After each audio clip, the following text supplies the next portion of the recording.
जब तक बेटी हमारे घर है उनकी हर इच्छा पूरी करें। 5 साल की बेटी बाजार में गोलगप्पे खाने के लिए मचल गई। किस भाव से दिए भाई? पापा ने सवाल किया।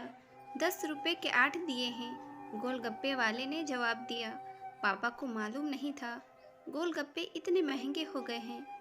जब वे खाया करते थे तब तो 1 रुपए के 10 मिला करते थे। पापा ने जेब में हाथ डाला। 15 रुपए बचे थे। बाकी रुपए घर की ज़रूरत का सामान लेने में खर्च हो गए थे। उनका गांव शहर से दूर है। 10 रुपए तो बस किराए में लग जाने हैं। नहीं भाई, 5 रुपए में 10 दो तो ठीक है, वरना नहीं लेंगे। यह सुनकर बेटी ने मुंह फुला लिया। अरे अब चलो भी, नहीं लेने इतने महंगे। पापा के माथे पर लकीरें उभर आईं। अरे खा लेने दो ना साहब, अभी आपके घर में है तो आपसे लाड भी कर सकती है। कल को पराए घर चली गई तो पता नहीं ऐसे मचल पाएगी या नहीं।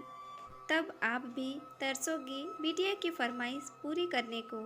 गोलगप्पे वाले के शब्द थे तो चुभने वाले, पर उन्हें सुनकर पापा को अपनी बड़ी बेटी की याद आ गई, जिसकी शादी उसने 3 साल पहले एक खाते पीते पढ़े लिखे परिवार में की थी।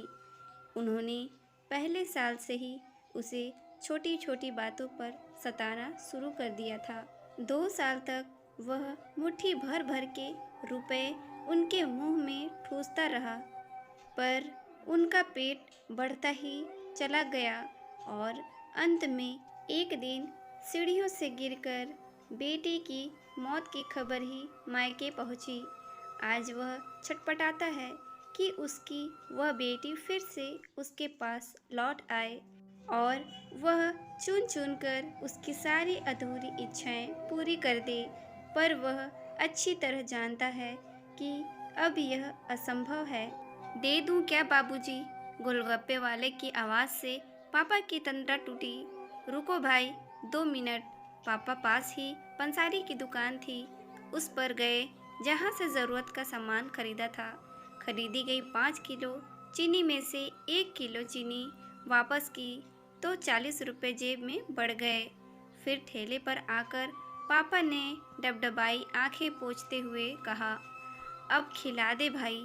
हाँ, तीखा जरा कम डालना, मेरी बिटिया बहुत नाजुक है। सुनकर 5 वर्ष की गुड़िया जैसे बेटी की आंखों में चमक आ गई और पापा का हाथ कसकर पकड़ लिया। जब तक बेटी हमारे घर है उनकी हर इच्छा ज़रूर पूरी करें। क्या पता आगे कोई इच्छा पूरी हो पाए या ना हो पाए। ये बेटियां भी कितनी अजीब होती हैं। जब ससुराल में होती है तब मायके जाने को तरसती है। सोचती है कि घर जाकर माँ को ये बताऊंगी, पापा से ये मांगूंगी, बहन से ये कहूंगी, भाई को सबक सिखाऊंगी और मौज मस्ती करूंगी। लेकिन जब सच में मायके जाती है तो एकदम शांत हो जाती है। किसी से कुछ भी नहीं बोलती, बस माँ बाप भाई बहन से गले मिलती है। बहुत बहुत खुश होती है। भूल जाती है कुछ पल के लिए पति ससुराल, क्योंकि एक अनोखा प्यार होता है मायके में। एक अजीब कशिश होती है मायके में। ससुराल में कितना भी प्यार मिले, माँ बाप की एक मुस्कान को तरसती है ये बेटियाँ। ससुराल में कितना भी रोए, पर मायके में एक भी आंसू नहीं बहाती है ये बेटियाँ, क्योंकि बेटियों का सिर्फ एक ही आंसू माँ बाप भाई बहन को हिला देता है, रुला देता है। कितनी अजीब हैं ये बेटियाँ, कितनी नटखट हैं ये बेटियाँ। भगवान की अनमोल देन हैं ये बेटियाँ।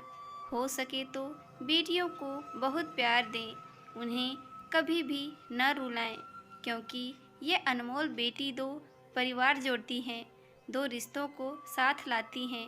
अपने प्यार और मुस्कान से हम चाहते हैं कि सभी बेटियां खुश रहें हमेशा, भले ही वो मायके में हैं या ससुराल में हों। खुशकिस्मत हैं वो जो बेटी के बाप हैं। उन्हें भरपूर प्यार दें, दुलार करें और यही व्यवहार अपनी पत्नी के साथ भी करें, क्योंकि वो भी किसी की बेटी है और अपने पिता को छोड़कर आपके साथ पूरी ज़िंदगी बिताने आई है। उसके पिता की सारी उम्मीदें सिर्फ़ और सिर्फ आपसे है। तो दोस्तों, ये स्टोरी अच्छी लगी तो प्लीज़ वीडियो को लाइक शेयर कमेंट करें। Thank you.